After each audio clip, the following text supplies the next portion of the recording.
new Commanders Stadium is still years away, but right now there's a lot of questions about what the future could hold. My first question always is, how do we make it so that a family that doesn't have all the money in the world can be included in this? If a new Commander Stadium on the old RFK site becomes reality, it will come with a reality check for many fans in the form of higher ticket prices. But how much higher is still unclear.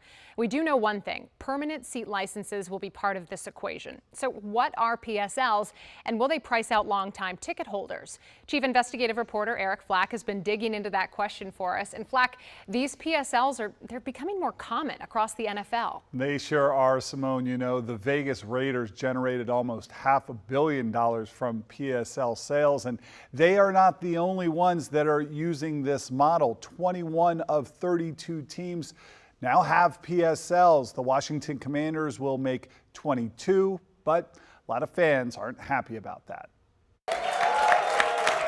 When the Washington Commanders announced plans for a state-of-the-art, nearly $4 billion stadium in the district, talk on social media turned to ticket prices, including those who believe only the extreme rich and elite will be able to afford tickets, especially with PSLs.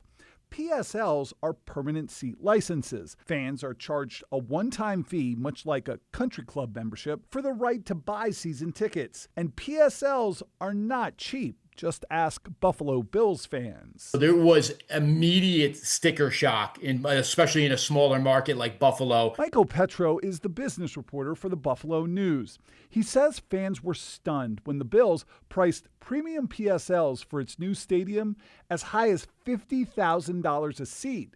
The lower bowl up to $8,000 a seat. Even the right to buy an upper-level season ticket in Buffalo will cost as much as $2,500.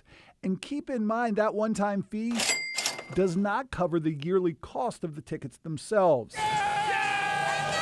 In a market as big as D.C., Petro said expect the PSL price tag to be even higher. If you want a good comparison, maybe Allegiant Stadium in Vegas was a good one. PSLs for the new Raiders Stadium range from $500 to $75,000 per seat.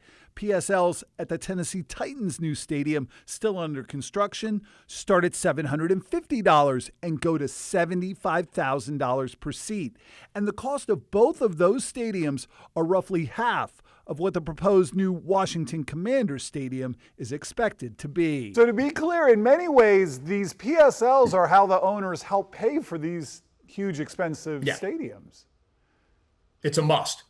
It's a must in today's game, because the stadium, as I said before, the stadium costs are just, outrageous at this point.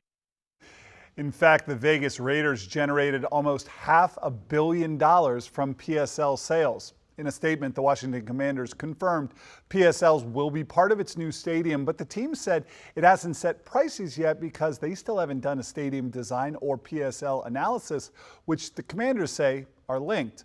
The Commanders added, quote, "PSLs are very common in the NFL. We will be sure to consider every fan when evaluating PSL and ticket prices in the future." So this is a big deal, and if this plan is approved by D.C. Council, taxpayers are on the hook for $1 billion of this stadium. They just want to be able to get inside. Right, they just want to watch the game, right? At the end of the day of this shiny new stadium, we just want to watch it. And I'm curious, as this is all playing out, can D.C. essentially recoup any of the PSL money? Well, it's a good question, and a lot of taxpayers are going to be asking, well, if you're charging all this money, can we get any of it back? As the owner of the stadium, the district is actually the sole owner of PSL rights, according to its term sheet with the team, the one right here. Now, this gives DC the right to sell the PSLs and keep the money, technically. But as part of the agreement with the Commanders, the district will sign over its PSL rights to the team. Yesterday, we asked the mayor about this. She said, "We expect the team to use the value of the seat licenses to help finance the stadium." So a big money maker for the owners when they build these uber expensive stadiums. Well, and as we've said before, follow the money. You do a great job with that, kind of keeping us all in the loop of where they're going to get the dollars and cents for all of this, and this is part of that equation. Yeah, a lot still to come. No doubt on that. Eric Flack reporting for us tonight. Thank you. All right.